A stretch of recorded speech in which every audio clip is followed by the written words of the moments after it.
మా ఊరంతా పద్దాక పెంట పెంట ఎందుకంటానంటే, ఇప్పుడు చెబుతాను. రాత్రిపూట వర్షం అయితే పడింది. అస్సలు కాలు పెడతాకి లేదు. కోళ్ళు చూడండి ఎట్టా ఎండిపోయినాయో. కోళ్ళన్నీ షూ వేసుకున్నాయి. నేను నేను కూడా వేసుకున్నాను వాటితో పాటు. ఎండాకాలం మొత్తం బాగానే ఉండిద్ది. వర్షాకాలం ఒక్క వానజల్లు పడిన అసలు మా ఊరంతా పెంట పెంట అయిపోయింది. ముందు వీడియోలో చెప్పే ఉంటాను. అసలు మా ఊరంటేనే పెంట వర్షం వస్తే.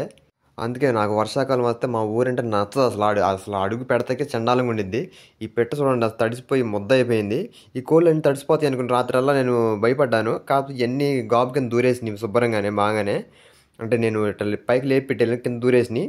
ఇది ఒక్కటైతే వెళ్ళలేదు దానికి. ఓ పక్కన కన్ను బాగోలేదు, అందుకే అనుకుంటా ఆడే కర్ర మీద పడుకొని తడిసిపోయింది. వీటికైతే ఈ చుట్టాబులు కట్టింది కదా, దీంట్లో ఒక ట్రక్ ఇసుక తోలెత్తే కొంచెం నీట్గా శుభ్రంగా ఉంటాయి.